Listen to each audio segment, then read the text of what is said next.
అందరికీ 76వ గణతంత్ర దినోత్సవ శుభాకాంక్షలు. రాజ్యాంగాన్ని మనం అమలు చేసుకుంటున్న రోజు నుంచి ఈ రోజు వరకు మనం ఏ విధంగా ప్రోగ్రెస్ చేసుకోగలిగాం. రాజ్యాంగం ఈ రోజు చేసుకుంటున్నామంటే రాజ్యాంగంలో ఉన్నటువంటి ప్రజల హక్కులను గౌరవించాల్సిన బాధ్యత ముఖ్యంగా మన పోలీస్ డిపార్ట్మెంట్ ఉంది.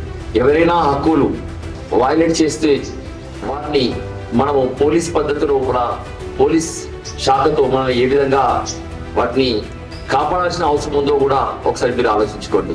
మనం ఒకసారి ఉద్యోగ బాధ్యతకి వెళ్ళినప్పుడు జాతి కానీ, మతం కానీ, కులం కానీ, వర్గాలు కానీ ఏ ఆలోచన లేకుండా ఒక పౌరుడికి కావాల్సినటువంటి హక్కులను కాపాడాల్సిన బాధ్యత ఈ రాజ్యాంగం మనకు ఇచ్చింది.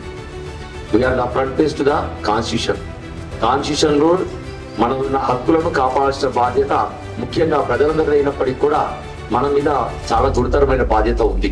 ఫస్ట్ మనము సంపూర్ణ స్వరాజ్ అనే ఒక వర్డ్ జవహర్లాల్ నెహ్రూ ఐఎన్సీలో Indian National Congress meeting Lahore లో జరిగినప్పుడు 1930లో ఫస్ట్ టైం మనము సంపూర్ణ స్వరాజ్ కావాలని అనుకున్న డిమాండ్ చేసింది ఆ రోజు. ఆ తర్వాత అతను పబ్లిక్ అడ్రస్ చేస్తూ మాకు ఇప్పటి నుంచి స్వతంత్ర దేశంగా మాకు కావాలి అని అనుకున్నది జనవరి 26. సో ఆ రోజు నుంచి మనము ముందుగానే ఇండియా కాన్స్టిట్యూషన్ అలాట్ చేసుకున్నప్పటికీ కూడా జనవరి 26 వరకు ఆగి మనము ఆ రోజు నుంచి రాజ్యాంగాన్ని మనం అమలు చేసుకోవడము జరుగుతూ వచ్చిన విషయం కూడా మీకు అందరికి తెలిసిందే. మన ఇతర ప్రజలకు కూడా యూనిఫామ్ వేసుకునేసి వాళ్ళకి ఎలాంటి కష్టాలు రాకుండా చూడాల్సిన బాధ్యత మనందరిపైన ఉంది. అదొక్కసారి మీరు మనసులో పెట్టుకున్నప్పుడు, అది గుర్తు తెచ్చుకున్నప్పుడు ఏ పిటిషనర్ వచ్చినా వాడిని ఒక న్యాయం ఉంటే మాత్రం ఖచ్చితంగా ఆ న్యాయం కోసం మనం నిలబడాలి. ఆ న్యాయం చేసే విధంగా మనం ప్రయత్నం చేయాలి. ఇది మన శపథగ్రహం. మనం ఓటు తీసుకుంటాం. ఇక్కడ నిశాంతి మనం ఓటు తీసుకుని ఇక్కడ నుంచి యూనిఫామ్ సర్వీసెస్ ద్వారా ప్రపంచంలో సర్వీస్ చేయడానికి మనం వెళ్తున్నాం. ఆ విషయాన్ని మీరు గుర్తు తెచ్చుకొని అనేకమైన ఛాలెంజెస్ వస్తున్నాయి.